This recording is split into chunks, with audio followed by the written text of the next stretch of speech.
सोरखौबा मोजां मोननानै एबा गोसो थोनानै बे मानसिखौ नोंनि हुदा खालामनानै दाला। मानो होनोब्ला रावखौबो फोथायजाया दासान्दि। बियो जुदि नोंखौ गेजेराव गारना थाङोब्ला नों मा खालामगोन?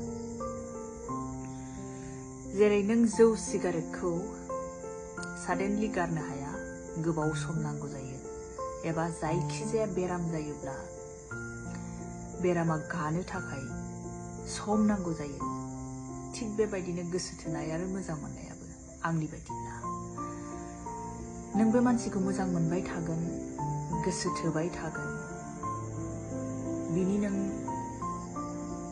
हेबिट खालामनानै लागोन, बेखौ नोङो नोंनि हुदा खालामनानै लागोन। बे मानसियानो जुदि नोंखौ थगायनानै गेजेराव गारनानै थाङोब्ला